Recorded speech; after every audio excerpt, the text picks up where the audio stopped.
Hey guys, it's me, Wishback Jumpster, and I'm here for my second part of my Pale Moon Know Your Cards tutorial. Today we are looking at set 7 Pale Moon Grade 3s, and what you can do with them, and what their abilities are. I'm also going to be doing this guy, Dark Lord of Pale Moon, because I forgot to review him in the last video. So sorry about that guys, I'm sure you're probably going to complain after it's uploaded, so he's here. So, after set 3, in the English meta, we had set 7 come out, and set 7 was a nice change to Pale Moon, because with the dominance of Gold Paladins and the rise of all these really strong 11k base Vanguards, Pale Moon was lacking somewhat in the ability to hit. We had to run Barking Manticore, and we had to make sure that we had 20k columns all the time with Crimson Beast Tamer, and Alice became pretty much useless, because she couldn't hit 10k Vanguards when she restood or was called from the soul. And basically we needed that extra bit of power, and that's what set 7 brought to us. We got that extra bit of power, but not only that, we got some fantastic abilities that allowed us to actually compete with these 11k Vanguards and keep up with the speed of Gold Paladins and the abilities of the new clan Narukami as well. So I'm going to go from left to right and discuss the cards individually. First card we're looking at is Nightmare Doll Amy. She's a common, she's in set 7, and she's a good card. She's not underrated in any way, but she's just not played because we have better options. But if you're looking for a cheap Pale Moon build, she's a great Vanguard to purchase. So what does she do? At the beginning of your main phase, Soul Charge 1, and this unit gets 2000 power until the end of turn. Nice little ability. Her next ability is a Mega Blast. And then when this unit attack hits a Vanguard, you may pay the cost. If you do, put all your Pale Moon rear guards into your soul, choose up to 5 Pale Moon from your soul and call them to the separate R. So basically she's like a massive restand for your rear guards. I think actually that counts for it's almost like Mr. Invincible, except everything goes into soul and comes out, so you can get abilities of like cards like Purple Trapezist, Jumping Glen, Jumping Jill, and stuff like that off if you want to build a deck around that, which is pretty much the deck I'd recommend with her. Like, play cards like Jill, Glen, don't run the Beast Tamers, just run cards that when they're called from soul gain power, and focus entirely on counterblasting off this Mega Blast, and you will have a very fun deck to play, and a very strong deck too. And because of that 2000 power gain, if you play Dark Metal Bicorn, which is our 8k vanilla behind it, there's a 20k Vanguard column, so you got a nice bit of pressure. If I was to classify her, I'd classify her into Soul Charging, Power, and Mega, well, not utility, but Soul Charging and Power, definitely, she comes under. So if you want to build, you want to keep that a note of to put her in your deck, then go for it, because you need to keep a strict balance of those 4 different types of Pale Moon stat. So we're going to put her back down. The next card is a rear guard, but also can be work as a very, very good Vanguard, and you've already seen the name, so there's no surprise. Midnight Invader. Best artwork in Pale Moon by a mile, after Lucia, I think. And his little flavor text is pretty cool as well. It's just like, oh shit. And also he's wearing a suit. Look at that suit. It's adorable. But anyway, what does he do? Why am I so impressed, and why do I love this card so much? Because of his ability is simple yet effective. And also the fact that he's a Chimera plays a big part as well in after set 5 and comic styles, which I'll explain in a later video.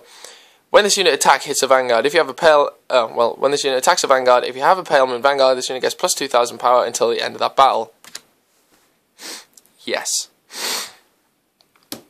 He solves the problem that Alice had, which is she couldn't hit 11k Vanguards on her own. He can. He can make a column on his own, swing for 12, he can hit Majesty Lord Blaster on his own.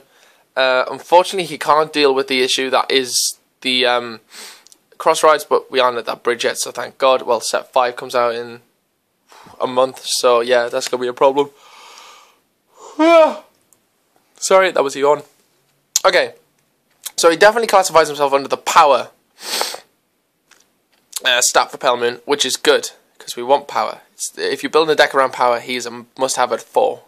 So basically, for example, the reason why he's such a good card is if you ride him, you're still going to have a strong Vanguard to hit with, and you're not going to worry about it just being a 10k vanilla. If you're playing the Beast Tamers with this card, him plus Turquoise is a 21k column, and you know, you can aim the deck around setting that up, which is what Daniel Seguro did at the European Championships. He had a deck that basically was Lucky Air as the main vanguard, and he focused on making those 21k columns, and the Limit Break was just another option for him. Very good deck, very strong deck. I suggest you look it up. His YouTube channel is Stardust D87. I'll put it in the bit below, and you can see an example of what a power Petal Moon deck can do. So basically, he's also really good because if you stand him with 17k, so you can hit those annoying 7k rear guards if you really want to, or anything else. Great card, best rear guard in Petal Moon until we get Farah, and then Alice will be the best again in set 9. Okay, another card that this is the card that I started using when set 7 came out. She was considered the best Petal Moon Vanguard for a short time because of her additional ability. But this is Sword Magician Sarah, and yes, she is SP, like how pretty she is. She's an awesome card, ability-wise, but the setting it up takes way too much effort, and I'll show you why now. She comes under the utility and power. She comes under, soul swapping and power stat for Petal Moon. And she's a grade 3, but it's blocked by the little tag. And what she does is, let the camera focus. Choose one of your grade 3 or greater Petal Moon rear guards and put it into soul. When this unit drive checks a grade 3 Petal Moon, you pay the cost. If you do, choose a Petal Moon from your soul and call it to an open rear guard circle. So, when I first read this, I was a bit confused by this ability. I don't know why. I guess I was just overthinking it. So, but it's relatively simple. So basically, say you had a grade 3 attack and it's been unsuccessful. You go, grade 3. You can put it in the soul and then just call it straight back out again. It's like a free stand trigger. Now you think, oh, this is amazing. Why is this card not played in every Petal Moon deck? Well, it can be, but not everyone does. I mean, this is just the first ability I'm talking about. The second ability, she gains 3k power when she's boosted. And that's probably the main reason why people like to play her. Because the other ability, you need her on the Vanguard circle, you need that as a rear guard, and you need to drive check that. Now, considering you're playing a deck that only runs 8, that's already 3, and you've only got 5 chances of checking it. And to be honest, how often are you going to do that? It takes way too much setting up to do. It's a really strong ability if you get it off. If you focus the deck on Sarah, it works. But you're going to be stuck with a bunch of grade 3s in hand, which is the main downside of the deck. However, if you play her with...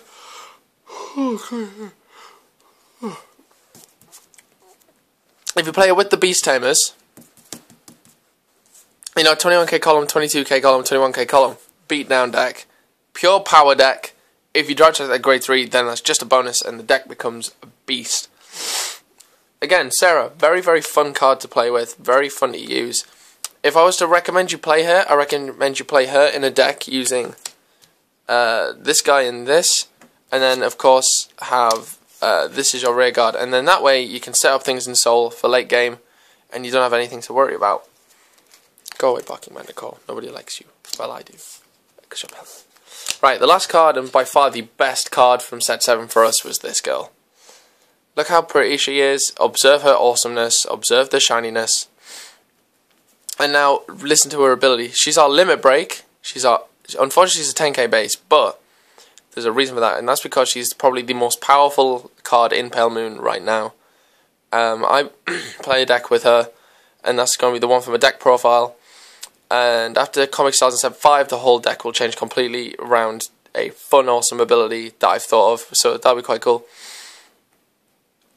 But the amount of awesome plays you can make with this card is insane. So she comes under all 4 categories: power, utility, basic soul charging.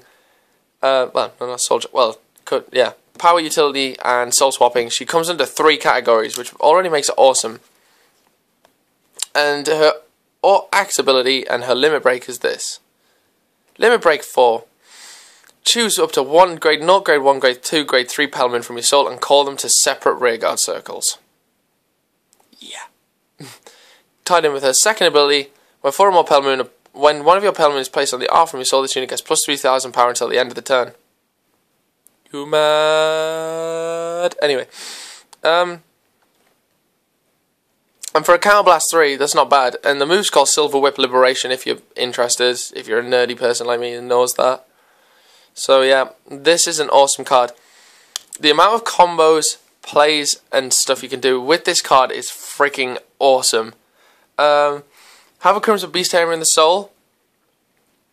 and then have, you know, all the stuff boosting around it. You're going to have powerful columns with this beast in the center, and then whenever you feel like it, just flip. Because if you notice, it doesn't say an open rearguard circle. It just says on R. So, like, call them separate R's. So basically, you can just retire what you have and just have a better feel straight away. Set your soul up and just go to town. Also, another cool combo, which is, I think, widely known now. But for those of you who don't know, basically you have a Silverthorn Dragon Tamer Lucky-Air as your Vanguard. And if I just go into my Pelmoon folder... yeah, that's right, I have a whole folder just for Pelmoon. Like, it's ridiculous, like... It's just to help me, like, keep track of all my cards and everything. But we're going to look at this guy. Okay. Magician of Quantum Mechanics. Long-winded ability, but basically, to summarise, Canvas 1, put him in Soul, call you out of Soul. End of turn, put them back. And say you have this boosting, awesome artwork as well, use his ability, put him into Soul, and then call out Purple Trapezist, who we'll look at later. She's a really good card, but say this is Purple Trapezist, and her ability lets you take a card, put it into Soul, call it out. So basically, for a Counterblast 1, you've given Lucky-Air 6k power, and now she's a 22k column. And if this is Jumping Jill, or Jumping Glenn, like you can go in out 3k power or in out 3k power and have a really strong column here as well. I think you can see where my new Pelmoon Lucky-Air deck's going, but you know. Yeah, that's Lucky-Air. Like I said, with any of these cards, if I've missed anything out that you can do with them, any neat tricks you guys know, because Pelmoon's one of those clans that just keeps surprising me with tricks and tips. Yeah. But the other cool thing about this is the cards that you call out with this are awesome. Like, you can call out Girl Across the Gap with her a limit break after you've already swapped her. You can call out Dancing Princess and put another card in Soul, like Crimson Beast Tamer if you've missed it. You can put in strong cards to swap into, like Purple Trapezist or Barking Cerberus, and then call them out later, so you have more power when you need it. And also, she's great at conserving your hand. The more you call from the Soul, the more hand you save, the more power you're going to have, which means the more pressure you're going to put on your opponent. And as you know, if you're playing Pelmoon, you already know the pressure is everything in this deck. Whether you have columns with Alice to make sure that you can't, you know, that they have to guard it and everything. So yeah, that's the set 7 stuff. Last but not least, Dark Lord of Pelmoon. We thought, yay, Pelmoon promo, he's going to be awesome. He's alright. I'll leave you to decide whether or not he's better than Barking, than Midnight Invader. But anyway, that's Wishback Jumpster, talking about set 7 Pelmoon cards and what they can do, and their grade 3 stuff. I'll bring you grade 2s next week, so peace!